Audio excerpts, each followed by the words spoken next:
Welcome back, my friends. It's another episode of the Shema podcast. I want to dedicate this episode in the merit of my Charusa, Ross Altman, an amazing Yid. We started learning together probably like 3 months ago, and he's new to learning about Torah. But I'll tell you something, never give up on another Jew. Once a Jew knows that the Torah is truth, the Torah is Hashem, wherever they are in their life, wherever stage, wherever age, once they know that truth, they run. They run quickly towards Torah and mitzvos. It's so inspiring to see someone come alive for the first time. The questions he was asking brought me to the conclusion that we should study Knowing God's Plan by Ramchal to answer all these questions. But I'll tell you that his pursuit and his desire to take on more and more mitzvos is just incredible. He just got his first pair of tefillin, the first time he put on some kosher tefillin since he had his bar mitzvah, which, not to date him too much, but I think was in the early 70s, and those tefillin were no longer kosher. But I reached out to Rabbi Ari Wolbe since Ross wanted me to be his sort of spiritual guide, and what Rabbi Ari told me was, you got to slow him down. He's just moving too fast. You got to let him get to a place, get comfortable with it before surging forward once again. And what has been really special about this relationship and learning is that after we have a conversation about a particular topic, I'll go home that evening and realize I had that exact same conversation with Rabbi Yochel Wolbe 10, 12 years ago. It's like I'm reading from the same script, except now I'm reading Rabbi Yochel Wolbe's side of the script and Ross is reading mine, the same back and forth and questions, concerns. It's brought back all those memories, which has given me a tremendous amount of gratitude for Rabbi Ari and Rabbi Yochel Wolbe for guiding me and teaching me so many years ago.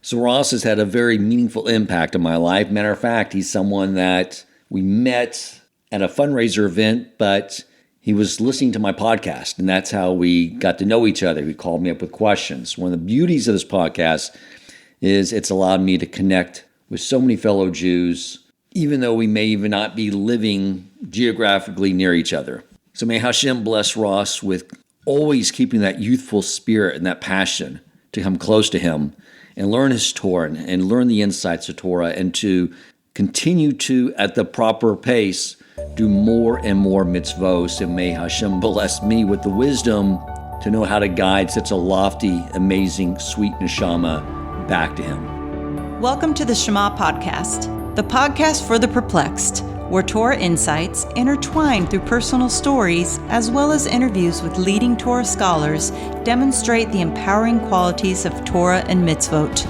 For more great Torah learning through Torch, the Torah Outreach Center of Houston, go to torchweb.org. Now to the show. So if you remember several podcasts ago, after I had taken a bit of a break from publishing anything, I said how one of the things I wanted to do, after listening to Rabbi Yochel Wolbe teach Rabbi Nachman about how to bring in the era of Moshiach is not to sit idly by waiting for Moshiach to come, but we play our role in this by working to live in that era now, to see beyond the veil, the illusion of nature, and see Hashem. And said that what I was going to try to do is find those experiences so I could share them with you. And Hashem's listening to everything because he certainly is orchestrating all these events in my life to do these episodes. Now, before I mention to you that I wanted to really just work to see beyond nature, and I wanted to see how Hashem is. When I wake up in the morning, I started about 6-7 months ago going outside. And since I get up very early, 4:30, I like to just look up at the sky, and that's where I have my morning conversation with Hashem and talking to him. A way to get myself grounded. To sit there and tell him, like, do not let me forget that my job here in this world is not my business affairs. It's to serve you. But one of the things I started doing was saying, I want to see beyond this illusion, this veil of nature. I want to see you now and everything that's going on. And you could definitely say my prayers are being answered. Because I mentioned to you a few episodes ago that, I got laid off from work, and I shared with you that incredible experience. And I was sort of thinking back on a series of events around this area of my livelihood and finances. And I realized that, early on, I shared on an earlier podcast about how I learned about tzedakah very early on, and how I would give tzedakah and money would come back. I'd give tzedakah and money would come back many times over. And when I was living up in the suburbs, business was going really well and effortlessly. I had a nice base salary. Bonuses were coming in every month. I was giving 20% tzedakah, saving lots of money, putting it away, investing it. It had become effortless. But then my daughter, who was quickly approaching the 9th grade, said, "Dad, it's time. Sell the house. Let's move to a community." And the only reason I delayed is because even though across the nation, real estate prices were going through the roof, in the suburb where I lived, there was the final sort of division of the suburb that was being built out. So there was all these new homes on the marketplace that my home, that was around 4 years old, was competing with, and prices were very depressed, even though in the rest of the country, prices are skyrocketing. But my daughter was right. We had to move. We had to get to the community. So I sold, and I lost every bit of equity I put into that home. I think I walked away needing to pay a few $100 to cover what I owed on the mortgage. And then we come to the community, and business started to really suffer. And at that point, they had agreed to my initiative of really trying to build the organization to be a much bigger growth machine. And they put me over sales and marketing. They moved the person that was handling that before to be president, and we started building out the structure, but sales were really drying up. There was a very slow grind of asset compression. And so there was no more bonuses once I moved to this community. And then about a year and a half ago, my wife has her conversion. We get married, a very big milestone in our growth. And in a few weeks after that event, since we were doing a lot of hiring, the CEO and president asked if we could work out a different deal with my comp structure, lower the base by $50,000, but create a much richer bonus structure. So as I got the business turning around and growing, I would make even more money than under the old structure. But business still continued to suffer. And so all that amounted to, for me, was making $50,000 less a year. And then just recently, as I shared with you, my daughter has her conversion, another big milestone for my family. And the following day, I get let go from my company. So what's happening here? In the early stages of giving tzedakah, it was almost as if I gave because I knew Hashem would return it right away. And I remember when I moved here and I expressed my frustration to Rabbi Brody, he said, "Look, you are in the all-stars now, being in this community. Things are going to get a little more tougher. Can you continue to give tzedakah even if Hashem is not acting like your ATM machine, kicking back out 2 to 3 times as much as you give?" And even now, you look at all these things that have taken place, he is really answering my prayers. I want to see beyond the illusion of nature. He knew, he's outside time, he knew that I would want that. It'd become time to really see the truth about the world. There's a midrash that discusses when Hashem would bring manna to the Jews in the wilderness, that every day he would bring down enough manna to feed them for 1,000 years. But he would tell them, only grab your portion for the day. Why did he do that? Because he wanted to instill, not in them, my friends, but all of us, even today, in the year 2023, that he is infinite. We are, in essence, akin to living in the mind of our infinite eternal creator. And he was trying to demonstrate there was no reason to hoard and save the manna. He can provide it every single day. And when he brought us into the land of Israel and said, now it's time to farm the land, but remember, this is a test. Remember, where all your sustenance is coming from. It's still coming from me, but just behind the veil of nature. And when we read these things and learn about them, I think everyone believes this is true. This happened, and this is what Hashem is telling us. But do we know it? The only story I've heard of someone who knew this to clearly delineate believing in something and knowing something is the Baal Shem Tov, who at the end of every day, if he had any food or money in his home, he would come to the conclusion that Hashem gave him too much. So he would take that and go give it away to people in need and sleep soundly throughout the night, knowing that Hashem would provide him his nourishment the following day and all of his needs. Now, I don't think there's anyone in our generation that is at that level where they could empty out all their investment accounts, bank account, everything in their pantry and fridge, and sleep peacefully all night. I think if anyone tried to do that these days, we'd wake up in a panic attack, wondering how we're going to feed our families. But Hashem is wanting us to strive to go back, to remember the reality and the truth. When it comes to our livelihood, one of the things we need to understand is that our effort that we put into our livelihood has absolutely zero impact on the outcome and how much money we make. How much money we earn in a year, or let me rephrase that, how much money we receive in a year is determined by Hashem at Rosh Hashanah. That's it. Now, we put effort in because that is the curse that was given to Adam to, by the sweat of your brow, you'll work for your bread. But we have the ability by deepening and deepening our bitachon and our emunah that we can remove that curse. But it's sort of like this sliding scale. The more bitachon we have, the less effort we have to put into it. But keeping in mind whatever effort we put into our livelihood, it literally has no bearing on the amount of money we make. And that's one of the things that was driving me crazy at my last organization while I was praying to Hashem about, I don't know if I should be here, because in the position I was in, I could not control how much work I had to do. I had people telling me, we need this, we need that, we need this projects, can you have it done by this deadline? So I was working around the clock. So much so that my wife would literally have to come in here in the morning into my office and say, I need to speak with you about something. When can you fit me into your calendar? That's not the way life should be with one's wife, but she knew I had an extremely tight schedule, not with just work, but the other things I'm involved with. So I have tried to limit my efforts towards finding my next place in the business world, because I know the efforts I put in are really not going to impact what Hashem has laid out for me and what's in store for me.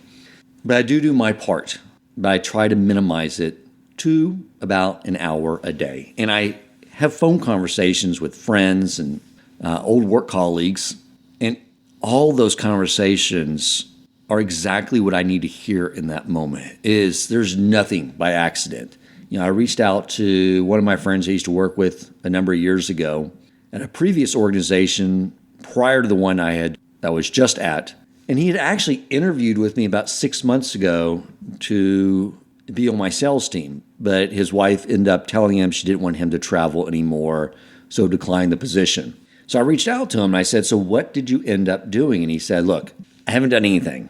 And he goes, the reality is, Dan, he goes, we don't need any money at all. I've done very well. Investment accounts done very well. His wife's a very A-type personality, high-profile executive, does very, very well. But he said she doesn't need to work anymore either. She just likes to work. So I've just been playing golf 4 to 5 days out of the week. And I said, well, why did you interview with me? And he said, because I'm bored. He goes, I'm really, really bored. And after I had that conversation with him, I realized what Hashem was trying to tell me via my friend is that we know the source of meaning. We have Torah. I was also just sort of contemplating this idea that there's so many millions and millions and millions of dollars being created right now out of in non-traditional venues. Like I had a meeting with a financial advisor around 4 or 5 months ago, and he said that his largest client was someone in their early 20s. And how did he come about to where he's been making millions and millions and millions of dollars a year since he was 15, 16 years old? he was recording himself playing video games and to share with his friends, and he posted on YouTube, and he got a very wide following. And through that, he became a multi-millionaire at a young age. And then you hear about people who made so much money in Bitcoin using it early on in its genesis, when it was a few pennies, because they were using it as a way to acquire their illegal drugs in the dark web and avoiding potential oversight by the authorities. And their stash they had in that Bitcoin account, of course, became worth tens of millions, hundreds of millions of dollars. Hashem is orchestrating all this, my friends, for us, the Jewish people, to remind us that he can create wealth anywhere he wants. But what the rest of the world does not understand, and what we need to understand is what matters, is that we have Torah. We know what our purpose is. Our purpose is to serve our Creator, to learn Torah, to fulfill mitzvos, and to pray with Him, knowing we are only relying on Hashem for all our sustenance, all our ideas, all our growth for everything, and building that connection deeper and deeper. And then another conversation I had with a few people was they were telling me that when it comes to looking for a job, they told me you got to treat it like it's a job. I mean, you got to make it a 9-hour day looking for a job. And that too was very valuable lesson. Not that to do that, but again, to bring appreciation to the fact that I'm a Jew. We don't go by those rules. Hashem's very clear in his Torah that no, we don't do that. And that led me to really rethink how I structured my day and took advantage of the opportunity that Hashem is presenting to me in this time in my life. And I decided that instead of studying here in my office, which has lots of distractions, I went to the kollel and I told the rabbis there, I said, hey, I lost my job. I would like this to be my office. Is there a place where I can sit? I don't want to sit in someone's spot. And they said, of course. And that's where I've been all week. Going in a little late today so I can record this podcast, but that's been my day. That's my office. I have my calls with a recruiter, I make a phone call to a contact to get a lead. I do those things in the first hour of the day, and then I go sit and learn. And it's been the greatest week of my life, just sitting and learning Torah in such a place around people that are on a much higher level than me. I mean, they're sitting there reading and debating the Gemara, and I have my, thank God for Art Scroll, I have my Mishnah elucidated where everything's sort of very neatly laid out for me to understand. I have the Mishnah Berurah, all written in English with a commentary explaining everything. I have my Rabbi Nachman that I'm studying. But just being in there with them has just been a very special time for me, and I hope I can do this as long as possible before Hashem says, I need you to get back to work, and here's what you're going to be doing. The other thing I wanted to share with you is, as I've been, learning the morning prayers, and everything's almost been like learning the schedule. I have my Nate's timer, and I know where I need to be. And I've been very focused on just learning to be at those right points in time so I can be ready for Baruch when the Chazan says it's time to move on to the blessings of the Shema. But now, my friends, these prayers take on an entirely new meaning. I mean, all of these prayers and the words, praiseworthy is man who trusts in Hashem. Everything is about putting our trust in Hashem. You are my rock and you are my redeemer. All these things that was sort of just reading through. Now I'm connecting to every one of these verses. I understand them. I understand why they are there. Why, before we can even get to Shemon Esrei and begin our petition for things we want, we first have to understand. That's why we spend the first 10, 12 minutes of our davening knowing that everything comes from Hashem before we can even get to that point to make any request. Even in Shemon Esrei, we have the verse, sustains the living with kindness, supports the fallen, and heals the sick. This is what Hashem wants of us, to get past the illusion that anything we have in our possession came from our own two hands. That's why when we wash our hands in the morning, we look at our hands, we hold them up to tell ourselves, nothing that I earned today came from these hands. Before we have a bread meal, we wash our hands and look at our hands. We are saying, the food I'm about to eat did not come from these hands. It all came from Hashem. So why do we worry about these things, these financial matters? Hashem can create wealth. What we are really all lacking is a deeper and deeper level of emunah and bitachon. And so over the last 3 weeks, I've come to understand these things at a much deeper level. And it would never have happened if Hashem had not orchestrated the events the way he did. It was something I had prayed for, and it was something I told you. I told you, my audience, I said, I want to have these experiences and share them with my brothers and sisters. And my executive director, Hashem, said, you got it, Dan. I'm going to give it to you. I'm going to create an experience that you can truly share with all. Thank you for listening, my friends. If you enjoyed this episode, please consider supporting Torch so they can continue to spread Torah wisdom to the world by making a donation at torchweb.org and clicking donate in the top right corner of the page. And if you would like to get in contact with our host with comments, suggestions for future topics of learning, or questions for him or his guest rabbis, you may email him at president@torchweb.org.